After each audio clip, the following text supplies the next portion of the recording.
So as the war in West Asia drags on, its ripple effects are being felt elsewhere around the world. American universities have become the latest flashpoint. This is the students across the United States are holding anti-war demonstrations and are calling for an immediate ceasefire on the university campus's premises. In the latest, there was chaos that erupted at the campus of the University of California. And there was an all-out brawl that took place between the anti-war demonstrators and the pro-Israeli supporters. The two groups clashed on the scene, which saw some fireworks thrown into the crowd of people and also the use of pepper spray.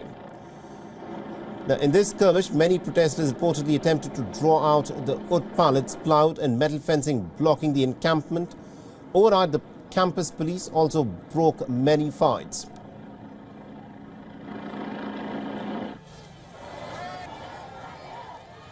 Now, earlier in the day, the New York's police department officers dressed in riot gear stormed through the window of the Columbia University building's Hamilton Hall. Now, the police personnel then dragged out many of the anti-war demonstrators from outside the campus building.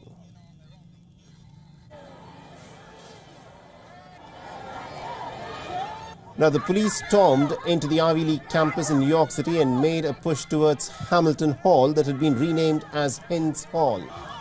Now, the police has also now cleared the hall, which students had taken control of.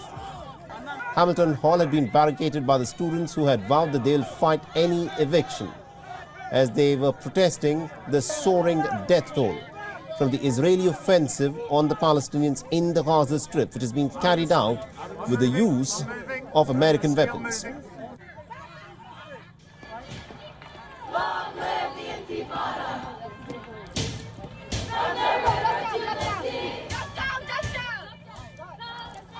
Now remember, the protesters had, of course, taken over the Hamilton Hall. They had stormed inside and had unfurled a banner that read Hind's Hall, symbolically renaming the building for the 6-year-old little Palestinian girl child who was killed by the Israeli forces, despite the fact that she had been desperately calling for help, where she had been saying that she was surrounded by the dead bodies of her family members and she could hear an Israeli tank very near.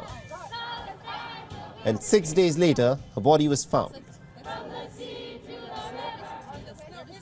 Now, what is interesting to point out is that the hall itself has a long history of student protests. In 1968, anti-Vietnam War protesters had barricaded themselves in this very hall.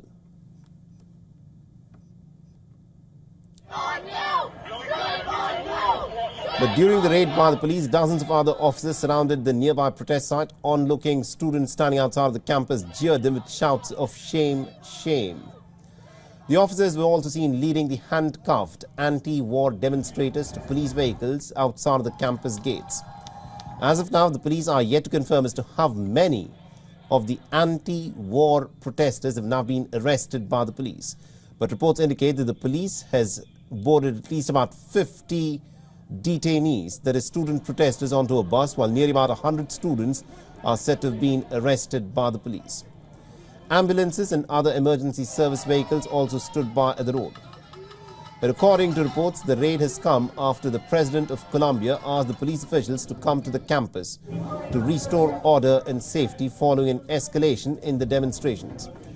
Moreover, the action has come as the university administrators around the United States struggle to contain pro-Palestinian demonstrations on dozens of campuses.